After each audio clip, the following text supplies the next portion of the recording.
Hello everyone, welcome to my YouTube channel. तो आज जो हम लोग देखेंगे वो जैम 2026 के एनएटी सेक्शन के 2 मार्क्स वाले प्रॉब्लम्स देखेंगे। पिछले वीडियोज में हमने 1 मार्क्स वाले प्रॉब्लम्स किए थे और अभी हम 2 मार्क्स वाले प्रॉब्लम्स करेंगे। ओके, तो फर्स्ट क्वेश्चन जो था वो ये है कि let alpha beta belongs to be any real number and y x is equal to this is a solution of the differential equation this. Okay, then हमें कंप्यूट करना अल्फा बीटा प्लस गामा की value बतानी है। ठीक है, तो यहाँ पे देखो कि हमें जो दिया है कि ये जो सोल्यूशन है इस डिफरेंशियल इक्वेशन की है, तो यहाँ से हमें दिख रहा है कि -1 ई की जो पावर है ये -1 and 2 इसके ऑक्सिलरी इक्वेशन का जो है रूट्स बन रहा होगा। तो ये नॉन होमोजेनियस डिफरेंशियल इक्वेशन है, तो इसका जनरल सोल्यूशन कैसे होता है? अम, इसका जो जनरल सोल्यूशन है वो C F plus P I होता है। Okay, complementary function plus particular integral. तो कॉम्प्लीमेंट्री फंक्शन के लिए पहले ऑक्सिलरी इक्वेशन निकालते हैं, तो ऑक्सिलरी इक्वेशन क्या हो जाएगा? M square plus beta m plus gamma is equal to 0। और हमें इसके सॉल्यूशन से हिंट मिल रहा है कि इसके जो रूट्स बन रहे होंगे ना वो एम, एक तो रूट्स बन रहा होगा -1 तो फैक्टर हो जाएगा m+1 एंड एक हो जाएगा m-2। तो चलो इसको ओपन करते हैं, तो ये कितना हो जाएगा? M square -2m plus m-2 is equal to 0 and m square -m-2 is equal to 0। अब इसको कंपेयर करवाओ, इस दोनों के अगर हम कंपेयर करवाएंगे तो बीटा इज इक्वल टू -1 आ जाएगा, गामा इज इक्वल टू -2 आ जाएगा। तो ये दो वैल्यू तो हमें पता चल गया। अब हमें अल्फा निकालना है। ठीक है, तो अब इसकी पर्टिकुलर जनरल सोल्यूशन निकालने के लिए कॉम्प्लीमेंट्री फंक्शन तो निकाल लिया, पर्टिकुलर इंटीग्रल निकालने है। तो पर्टिकुलर इंटीग्रल क्या हो जाता है? पर्टिकुलर इंटीग्रल हो जाएगा -e⁻⁻x और इधर हो जाएगा d, यहाँ पे क्या था m+1, तो d+1 and d-2। Okay, e⁻⁻x है ना, -x है ये, तो इसमें तो सिंपली पुट कर देंगे, तो -1/3 हो जाएगा, माइनस माइनस कट जाएगा, 1/3 e⁻⁻x एंड इसमें पुट करने पे 0 आ रहा है, तो ये हो जाएगा x, इसकी पावर 1 है तो 1 divided by 1 factorial and particular integral हमारा बन जाएगा 1/3 x e⁻⁻x। और हमें क्वेश्चन में क्या दिया है? अल्फा x e⁻⁻x, मतलब हमारे पास अल्फा जो है वो 1/3 आ गया। ठीक है, तो अब हमें अल्फा, इसकी जो वैल्यू हमें क्या क्या निकालना है? Alpha into beta plus gamma. ठीक है, तो हम इसमें पुट करते हैं, अल्फा है 1/3, बीटा है -1, गामा है -2, तो इसकी जो वैल्यू आंसर आ गया वो कितना आ जाएगा? -1 आ जाएगा। ठीक है, ये हो जाएगा -1। ओके,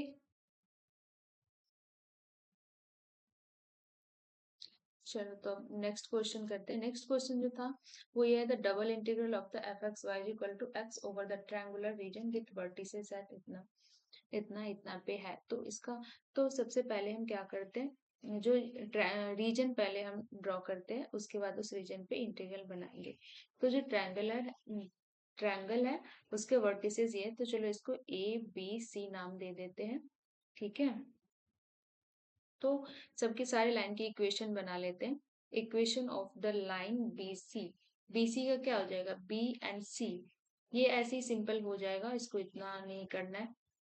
BC का कितना हो जाएगा?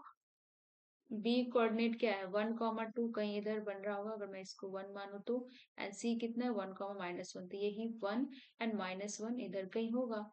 ठीक है, मतलब ये इसकी जो इक्वेशन है x इज इक्वल टू 1, ये जो बन रहा है ना ये x इज इक्वल टू 1 बन रहा है। ठीक है, तो इसकी इक्वेशन सीधा हमारे पास क्या हो गया? x is equal to 1। अब हम देखते हैं कि equation of A B, equation of the line A B,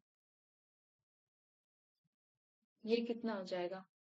y minus y1 तो 1/2 हो जाएगा, प्लस y2 माइनस y/x2 -1, इसकी स्लोप हो जाएगा 1 into x plus 1/2। On solving we get y is equal to x plus 1। तो ये equation, एक line की इक्वेशन ये हो गया। एंड अब हमें निकालना है इक्वेशन ऑफ लाइन ए सी। तो ए सी का क्या हो जाएगा, ए सी का हो जाएगा y minus 1/2 is equal to slope हो जाएगा -1 एंड x प्लस 1/2। तो ये हो जाएगा y is equal to -x। अब इस तीनों लाइन से जो रीजन बन रहा है उसके ऊपर हमें उसका इंटीग्रल वैल्यू निकालना है, ठीक है। तो चलो पहले रीजन ड्रॉ कर लेते हैं कि रीजन क्या बन रहा होगा। ओके, तो ये कितना हो गया, y is equal to -x, ठीक है। ये हो गया y is equal to -x and एक इक्वेशन क्या, y is equal to x plus 1। तो ये लाइन कैसा बनेगा, y is equal to x plus 1 है ना, ये ऐसा बन जाएगा y is equal to x plus 1 and एक लाइन क्या था, x इज इक्वल टू 1। तो इस तीनों लाइन से जो रीजन, कौन सा रीजन बना, ये वाली रीजन बना ना, इसके ऊपर हमें इसका इंटीग्रल वैल्यू निकालना है, ठीक है। तो इसकी पॉइंट ऑफ इंटरसेक्शन निकाल लेते हैं। तो ये कितना है, y is equal to x plus 1 किसको कट करता है, y is equal to minus x को। तो minus x is equal to x plus 1, तो x इज इक्वल टू हो गया -1/2। ओके, तो ये हो गया -1/2 एंड ये x कितना हो जाएगा -1,0। तो इस रीजन पे हमें निकालना है, तो चलो अब इंटीग्रल निकालते हैं। तो ये कितना हो जाएगा, x is equal to 1/2 to 1 minus 1/2 to okay and y की लिमिट कहाँ से चला जाएगा, y की lower limit y is equal to -x and upper limit y is equal to x plus 1। तो y इज इक्वल टू -x2, upper limit हो गया x प्लस 1, फंक्शन था fx dy dx। अब हमें इसको सॉल्व करना है एंड सॉल्व करने पे जो हमारे, चलो सॉल्व करते हैं। x is equal to -1/2 to 1 and x तो x रहा, y को सॉल्व करने पे आ जाएगा -x into x plus 1 into d x. Okay, x is equal to -1/2 से 1 x और ये हो जाएगा x plus 1 minus minus plus x, ये हो जाएगा dx। और इसको जब हम सॉल्व करेंगे तो हमारा आंसर ऐसा आएगा। ओके, चलो तो ये तो कर लोगे आप लोग, इजी है, सिंपल सा इंटीग्रेशन है। नेक्स्ट क्वेश्चन जो था वो था, चलो नेक्स्ट क्वेश्चन देखते हैं क्या है। फंक्शन ऑफ सेवरल वेरिएबल से है नेक्स्ट क्वेश्चन जो है, वो है कि एक फंक्शन f है जो R2 से R में डिफाइंड है by fxy is equal to ऐसा है 4x² tan inverse y/2x plus y³ tan inverse x/4y²। Okay, and xy is not equals to 0 otherwise 0 होता है, ठीक है। तो इस तरह से हमें फंक्शन डिफाइन था। अब हमें वैल्यू बताना क्या है क्वेश्चन में, del upon del y del f upon del x at point 0 पे, इसकी वैल्यू बताना है। तो एक चीज यहाँ पे देख लेते हैं, x y is not equals to 0।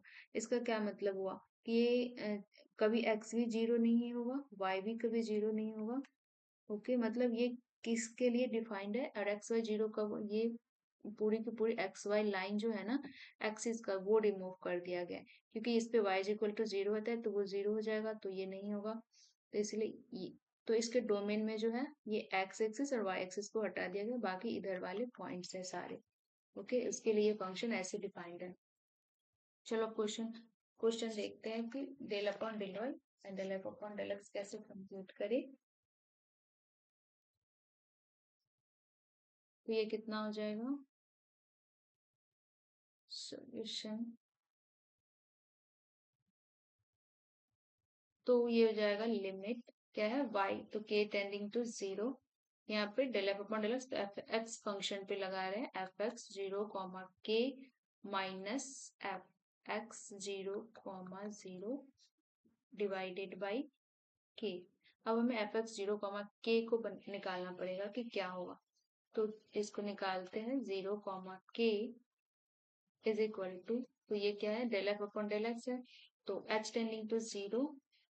Okay, ये क्या है, यही है ना कि del f upon del x हम निकाल रहे हैं जीरो कॉमा के पॉइंट पे। तो ये कितना हो जाएगा, एच कॉमा के minus f of zero comma के divided by H.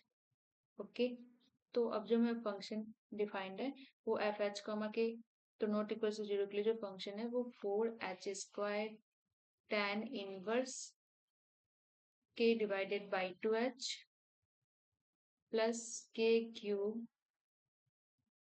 tan inverse h divided by 4k² and minus, जब ये जीरो होता है तब तो ये जीरो ही हो जाएगा, डिवाइडेड बाई h। ओके, ये हो जाएगा h।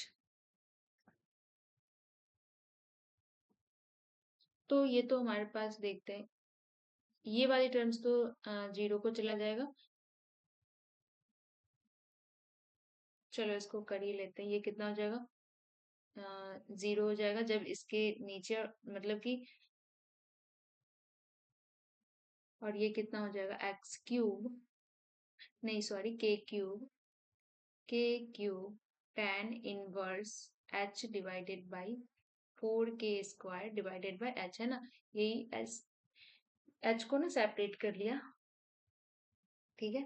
तो ये वाली इधर सेपरेट किया तो क्या, एक ऐसे एक एच गया, एक एच इतना था, और एच टेंडिंग तो हमारे पास जीरो है, तो इसलिए ये वाली टर्म्स जो है ना वो जीरो को चला गया। अब इसको हमें कैलकुलेट करना है, तो limit h goes to zero है, तो ये क्या, जीरो बाई जीरो फॉर्म बन रहा है, ठीक है। तो चलो एक बार इसको डिफ्रेंशिएट करते हैं, एल हॉपिटल रूल लगाते हैं, तो ये कितना हो जाएगा, के क्यूब एंड टेन इनवर्स का डिफ्रेंशिएशन क्या होता है, 1 divided by 1 plus x square, x क्या है, 4 डिवाइडेड बाई 4k² का स्क्वायर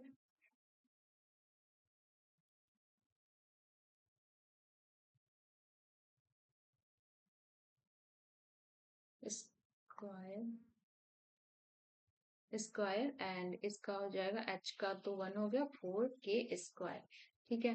अब एच टेंडिंग टू जीरो पे तो ये वाली टर्म्स तो जीरो को चला जाएगा, एंड ये कितना बच जाएगा, H cube divided by 4k², मतलब इसकी जो वैल्यू है वो k डिवाइडेड बाई 4 हो गया।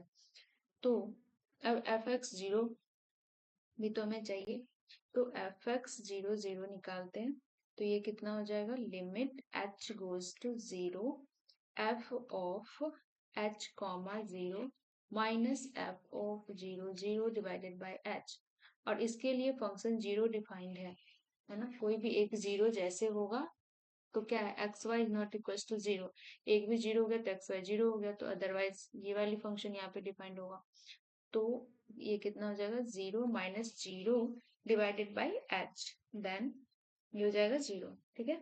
तो अब चलो उसमें सब्स्टिट्यूट कर देते हैं, किसमें, इसमें, ठीक है। तो लिमिट,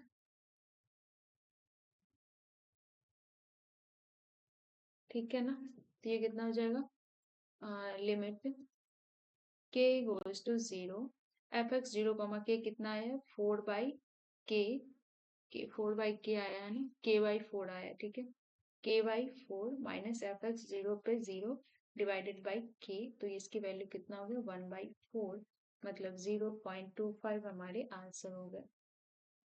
तो ये कितना हो जाएगा, 0.25, ठीक है। अब नेक्स्ट क्वेश्चन जो है, चलो वो देखते हैं,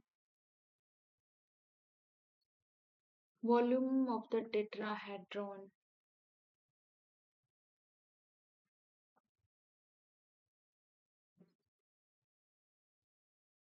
नेक्स्ट क्वेश्चन है हमारे पास, the volume of the tetrahedron, the volume of the tetrahedron bonded by plane, bonded by plane x is equal to 1, y is equal to 2 and z is equal to 3 and 12x plus 8y plus 6z is equal to 7। ठीक है, तो इसका जो volume of the tetrahedron क्या हो जाएगा? ये simple, हम चलो बनाते कैसे होगा। ये सारे के x is equal to 1, y2 z3 सारे x y z पॉजिटिव है, मतलब फर्स्ट ऑक्टेंट में बन रहा होगा। ठीक है,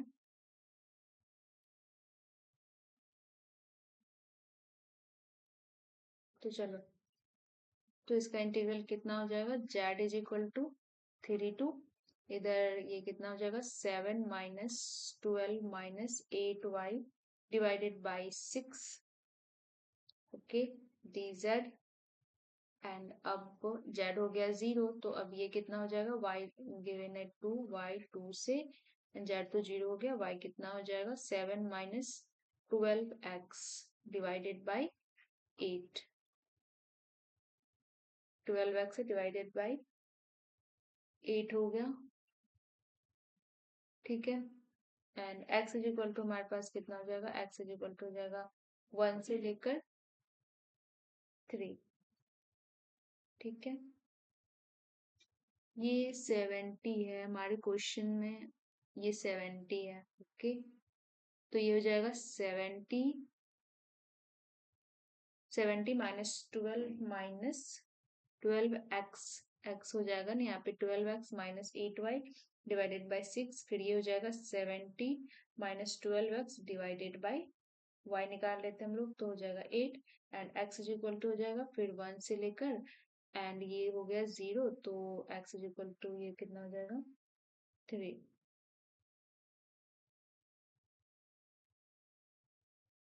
ओके, तो चलो इसको ये कितना हो जाएगा? dy dx। ठीक है,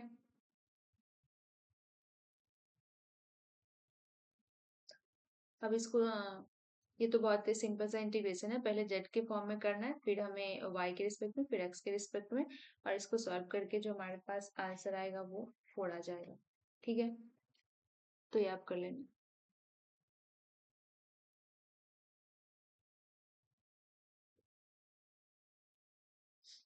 चलो नेक्स्ट क्वेश्चन करते हैं। नेक्स्ट क्या था?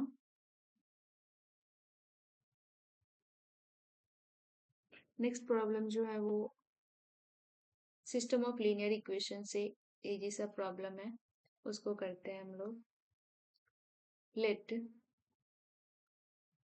a comma b belongs to R if the system of linear equation हमारे पास ऐसा है x plus 2y plus 2z is equal to 1 and ये हो जाएगा 2x plus 3y plus z is equal to 2 and ये हो जाएगा ax plus 5y plus bz is equal to b।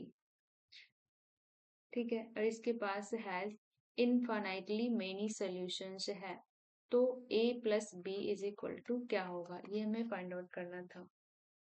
तो चलो इसको तो पहले आर्गुमेंटेड मैट्रिक्स बना लेते हैं। ये कितना हो जाएगा? 1 2 2, ये 1, फिर ये हो जाएगा 2 3 1 2 a 5 b b।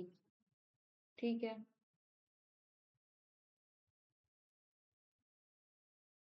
R2 को कन्वर्ट करते हैं, R2 minus 2R1 and R3 को करते हैं R3 माइनस AR1। अब ये मैट्रिक्स कितना हो जाएगा? 1 2 2 1, ओके, ये जाएगा 0 माइनस 1 माइनस 3 0 एंड 0, ये हो जाएगा 5 minus 2a and b minus 2a and ये हो जाएगा b माइनस a, यहाँ पे b माइनस 2a है। ठीक है, अब R3 को कन्वर्ट करते हैं, R3 plus 5 minus 2a R2, okay, तो ये हो जाएगा 1 2 तो ऐसे ही रहेगा, ये हो जाएगा 1 एंड 0 -1 -3 0 0 0, ये हो जाएगा b plus 4a and -15 and ये कितना हो जाएगा b माइनस ए। ठीक है, तो हमें क्या दिया कि इनफाइनाइटली मेनी सॉल्यूशन होगा। इसका मतलब क्या है कि b minus a is equal to 0 होना चाहिए and b plus 4a minus 15 is equal to भी 0 होना चाहिए। यहाँ से हमारे पास आ गया कि b is equal to a होगा। ठीक है, b is equal to a होगा, तो चलो a की वैल्यू निकालते हैं, तो a plus 4a is equal to हो जाएगा 15। ठीक है, तो 5a इज इक्वल टू हो गया हमारे पास 15, तो a इज इक्वल टू कितना हो गया, a इज इक्वल टू हो गया 3 एंड a b इक्वल है तो हो गया 3। और हमें क्वेश्चन में क्या निकालना था, a प्लस b, तो a 3 आया है, b 3 आया है, तो हो गया 6। ठीक है, ओके। अब जो क्वेश्चन एक कौन से क्वेश्चन नंबर था ये, 5 6,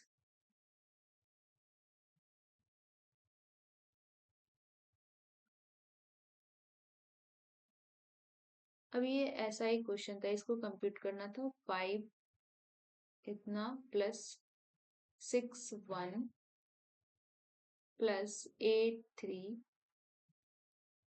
प्लस 9 4 प्लस 10 5 प्लस 11 6, इसकी वैल्यू हमें बताना था कि कितना होगा। और एन आर क्या है, denote the number of ways of choosing r distinct object out of n distinct objects. Okay, तो एक बात ऑब्जर्व करो कि 5 0 ये किसके इक्वल है, 5 5 के इक्वल है। चाहो तो ऐसे करके देख लो, 5 factorial divided by 0 0 factorial into 5 factorial. Okay, and इसका निकालते तो हो जाएगा 5 factorial divided by 5 factorial into 5 minus 5 0 factorial, है ना, दोनों सेम है। तो ये एक ऐसा पैटर्न है, तो ये कितना हो जा, ये भी हो जा रहा है 6 5 फैक्टोरियल। सिमिलरली 8 3 जो है ना, ये किसके इक्वल हो रहा है, 8, एंड ये भी हो रहा है 5 के, ये दोनों ही इक्वल है। तो इस तरह से सारे नंबर चलो लिख ही लेते हैं। 9 4 फैक्टर ये जो है ये भी है 9 5 के। ओके, 10 5 तो 5 में है, इसको रहने देते हैं। 11 6 कितना हो जाता है, 11 5 में। ठीक है, तो अब हमारे पास जो नया बन गया वो क्या हो गया, 5 5, ओके, 6 5 7 5 8 5 9 5 10 5 एंड 11 5। ठीक है,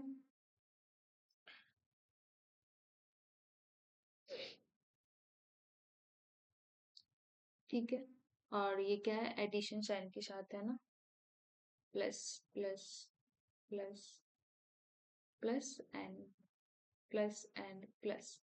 ओके, तो ये क्या है, summation of k is equal to r to n k r, वे r यहाँ पे क्या है, r इज इक्वल टू 5 है एंड k कितना है, k is equal to 5 to 11 जा रहा है। ठीक है, एंड ये जो होता है ये होता है k plus n plus 1 n plus 1 and r plus 1, ये हॉकी स्टिक आइडेंटिटी होता है। ठीक है, ये इज इक्वल टू इतना होता है।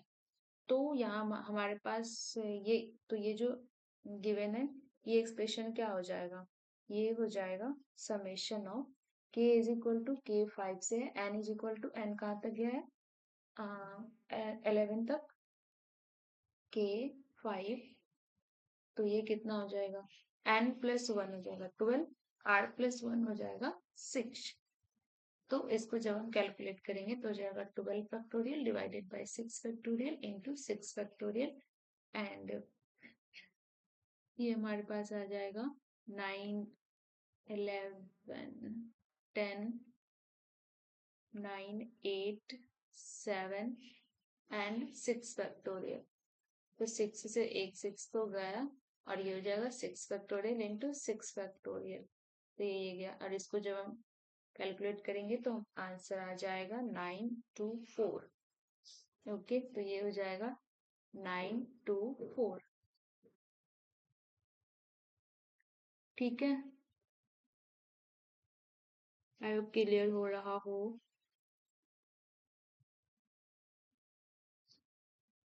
चलो एक लीनियर अलजेब्रा का प्रॉब्लम था, उसको करते हैं। ठीक है, ये जो क्वेश्चन है, let A be a 3x3 real matrix, okay, such that given any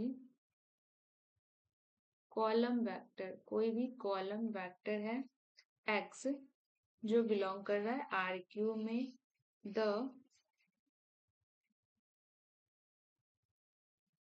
column vector ax जो कॉलम वेक्टर है वो क्या होता है, is the reflection of x, is the reflection of x about the plane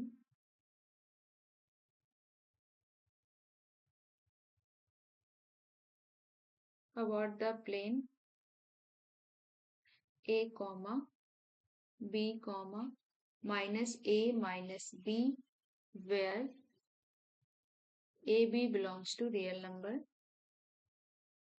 then the sum of the diagonal elements of a। ये question था हमारे पास। then sum of the diagonal element of a के diagonal element को, तो a यहाँ पे क्या है, लीनियर ट्रांसफॉर्मेशन है। x कोई भी वेक्टर है आर क्यूब से आ रहा है, तो कॉलम वेक्टर ax, तो ये a यहाँ पे क्या है, एक लीनियर ट्रांसफॉर्मेशन है जो इस वेक्टर जो आर क्यूब है उसको is the reflection of the plane, reflection of x about the plane.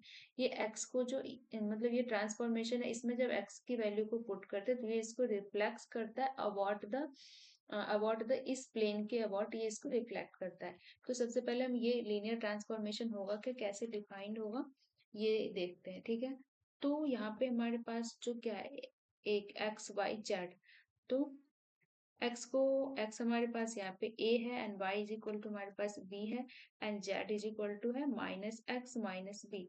उस इक्वेशन का प्लेन की ये जो प्लेन है इसके अराउंड ये रिफ्लेक्ट हो रहा है इस प्लेन के कॉरेस्पॉन्डिंग, तो इस प्लेन का इक्वेशन कितना हो जाएगा, x plus y plus z. अगर मैं इन सबको ये यहाँ पे माइनस ए होगा, सॉरी, ये minus a and minus B.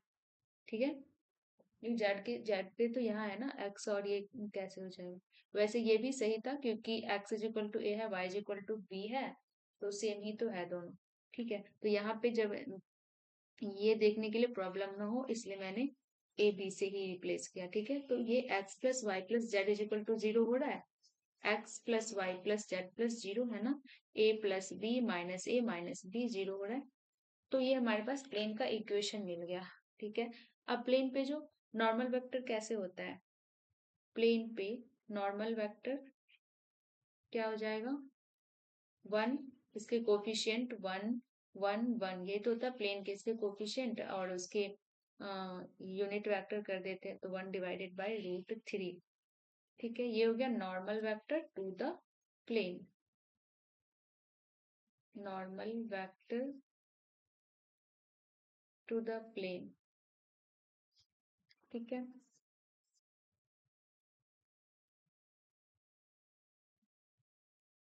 अब एक्स क्या है, इस प्लेन के अराउंड अलोंग ये है, रिफ्लेक्शन है, with reflection of x, okay, with the unit normal u is, तो एक्स कितना हो जाएगा, हमने मान लिया कि लेट एक्स इज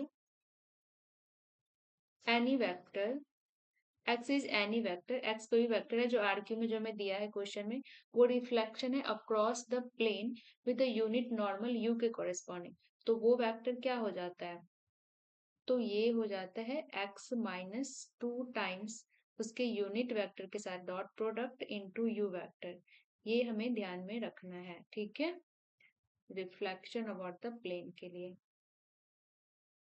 तो x कितना में था, आर क्यू में था, तो let x is equal to हमने मान लिया x1 x2 एंड x3, तो ये कितना हो जाएगा x माइनस टू, और इसको हमें कंप्यूट करवाना है x minus two into x dot U into you, तो ये कितना हो जाएगा x1 x2 into comma x3 minus two and x1 x2 x3 dot product करने पे एंड रूट थ्री मिलके कितना हो गया 3 हो गया, एंड ये वेक्टर कितना हो गया 1 1 1, ठीक है।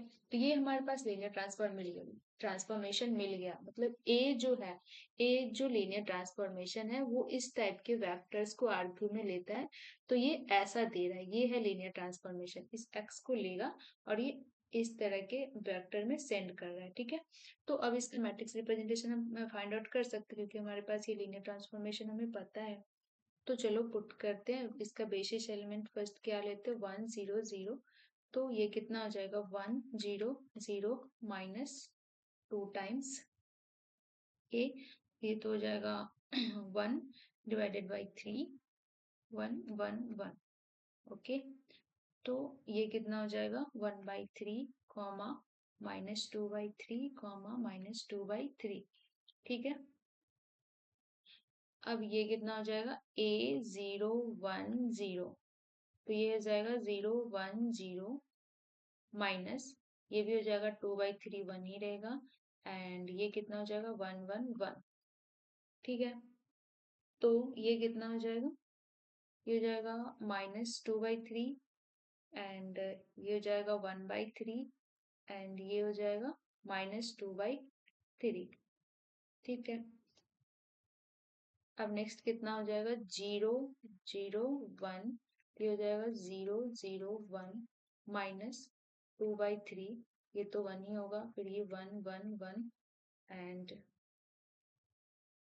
ये कितना हो जाएगा माइनस 2 बाई 3 कॉमा ये हो जाएगा माइनस 2 बाई 3 एंड 1 बाई 3,